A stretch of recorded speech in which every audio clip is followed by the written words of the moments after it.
You finally did it. You cracked the code. Your baby, after weeks of newborn chaos, was actually sleeping. Maybe even giving you glorious stretches of 4, 5, dare we whisper 6 hours at night. You started feeling human again. You might have even bragged a little. And then, somewhere around the 4-month mark, bam! It all goes spectacularly wrong. Suddenly you're facing hourly wake-ups, naps that last exactly 27 minutes, and a level of exhaustion that makes zombie apocalypses seem relaxing. Welcome, weary parent, to the notorious 4-month sleep regression. Spoiler alert. It's not really a regression, it's a permanent brain upgrade your baby forgot to send you the manual for, and surviving it requires a battle plan. So, what in the name of sleep deprivation is actually happening? First, let's ditch the term regression. Your baby isn't going backward. Their sleep is actually becoming more complex, more mature, more like yours. Annoying, right? Before now, baby sleep was pretty basic. Drift off, hit some deep sleep, maybe some active REM sleep, rinse, repeat.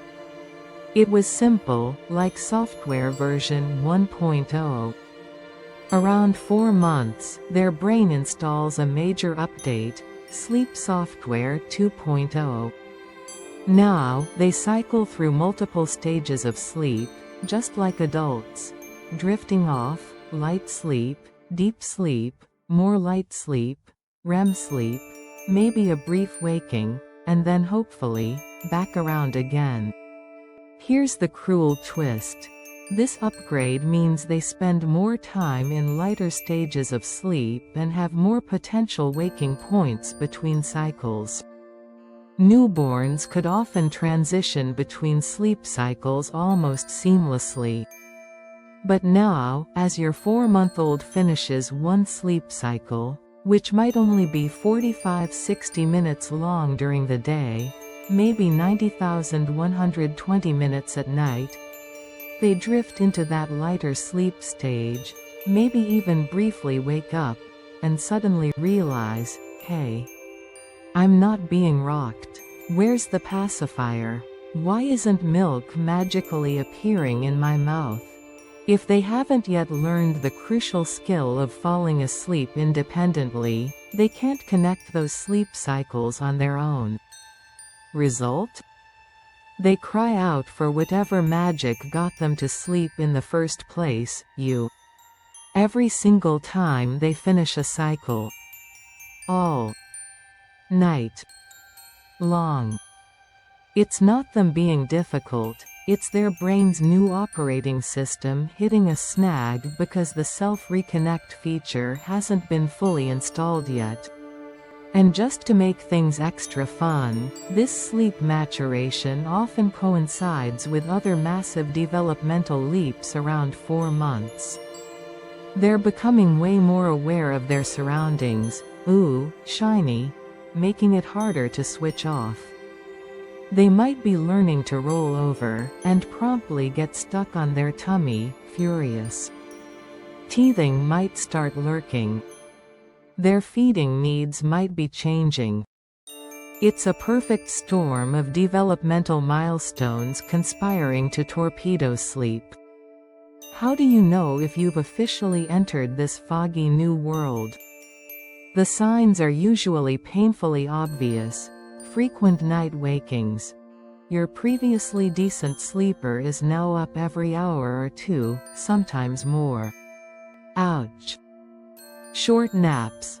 Forget those lovely long naps. Suddenly, they might only sleep for 30–45 minutes at a time, waking up cranky. These are affectionately known as crap naps. Increased fussiness. Overtired babies are not happy babies. Expect more crying and general grumpiness. Difficulty falling asleep. Bedtime or nap time might become a battleground, even if it was easy before. Okay, deep breaths. This is tough, but it is survivable. Let's talk strategy. This isn't about magic fixes, but about laying the groundwork to help your baby navigate their new sleep patterns and preserving your sanity. Survival tip number 1. Embrace the boring. Consistency is your BFF. Babies thrive on predictability.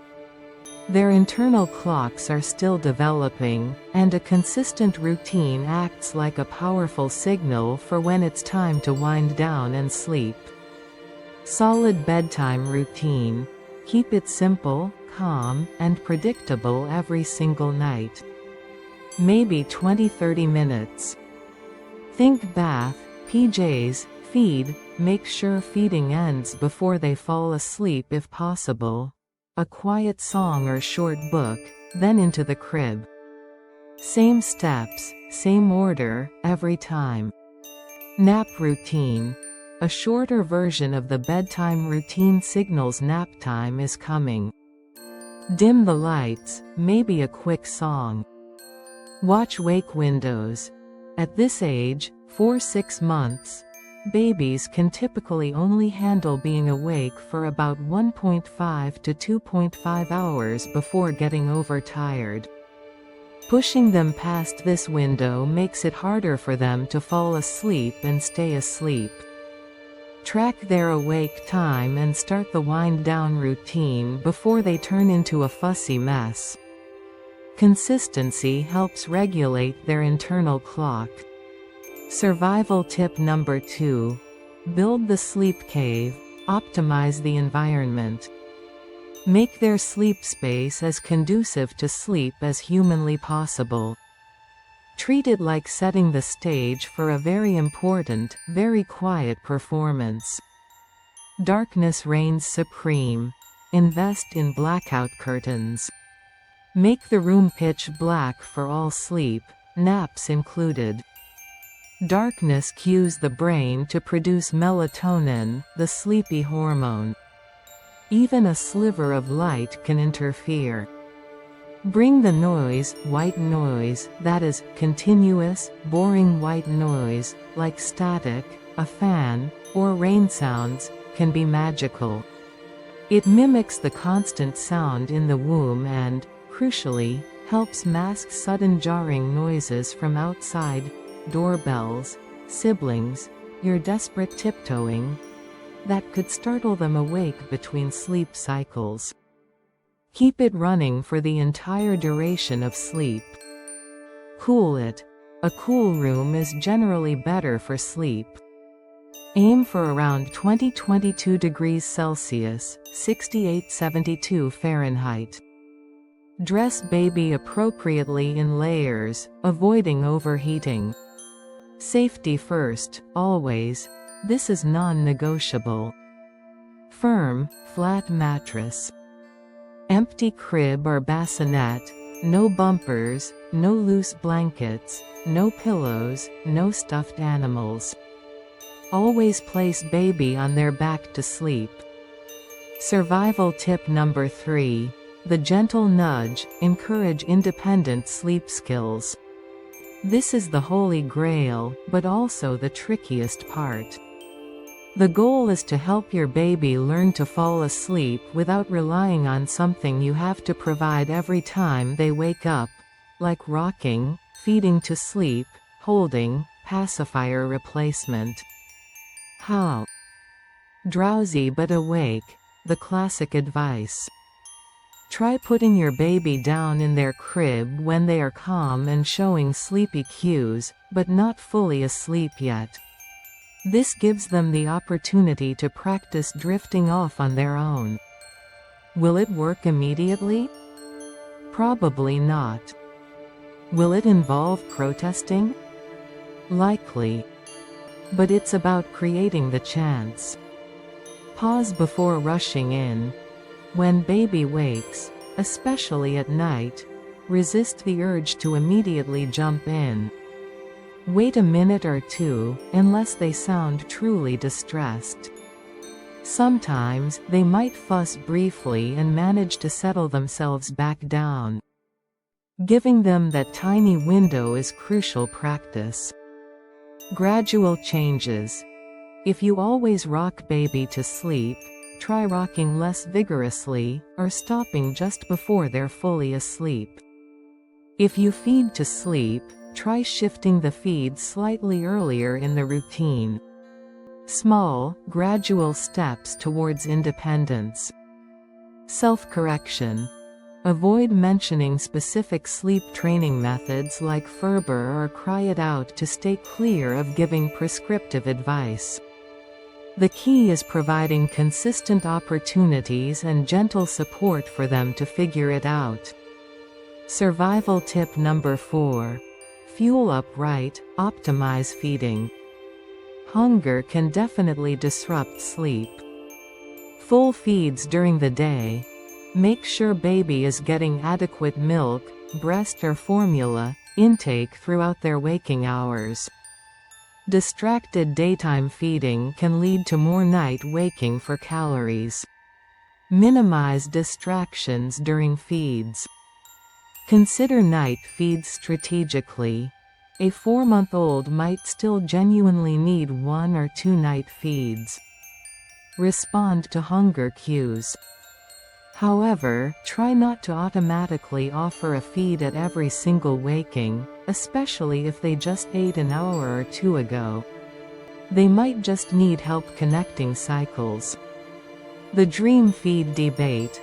Some parents find success with a dream feed, feeding the baby while they're mostly asleep, usually right before the parents go to bed, hoping to top them off for a longer stretch. Results vary wildly. It works wonders for some, disrupts others. Might be worth experimenting with cautiously. Survival tip number 5. Put your own oxygen mask on first, parental sanity. Let's be real. This phase is brutal on parents. Chronic sleep deprivation is torture. You cannot pour from an empty cup. Divide and conquer. If you have a partner, take shifts. Agree on who handles which wake-ups or which nights. Even a few hours of uninterrupted sleep can make a world of difference. Sleep when baby might sleep. Forget the laundry pile, forget the dishes. If baby takes even a short nap, try to rest. Close your eyes. Even 20 minutes helps. Call in reinforcements. Accept help. If friends or family offer to watch the baby while you nap, cook a meal, or just sit in silence for an hour, say yes. Now is not the time for superheroics. Lower the bar. Your house doesn't need to be perfect. Dinner can be takeout or cereal. Your only job right now is keeping the baby alive and yourself sane. Everything else can wait. Be kind to yourself. How long does this delightful phase last? The sleep cycle change is permanent. But the intense disruption, the hourly wake-ups, the nap nightmare, that typically lasts anywhere from 2 to 6 weeks as baby adapts and hopefully starts linking those cycles better with your consistent support. It feels like forever when you're in it, but it does usually improve. And of course, while this sleep shift is normal, trust your gut. If your baby seems genuinely unwell, isn't feeding properly, has a fever, or something just feels off, or if you are reaching a breaking point with exhaustion and need support, don't hesitate to reach out to your pediatrician, child health nurse, or other healthcare professional. So yes, the 4-month sleep regression, or progression, feels like a cruel joke after you just started getting some sleep back. It's exhausting, it's bewildering, but understanding the why, that permanent shift in their sleep brain, helps. Stay ruthlessly consistent with routines, build that perfect sleep cave, gently nudge towards independent sleep, and most importantly, take care of yourself. Surviving this foggy patch means your baby's brain is actually leveling up.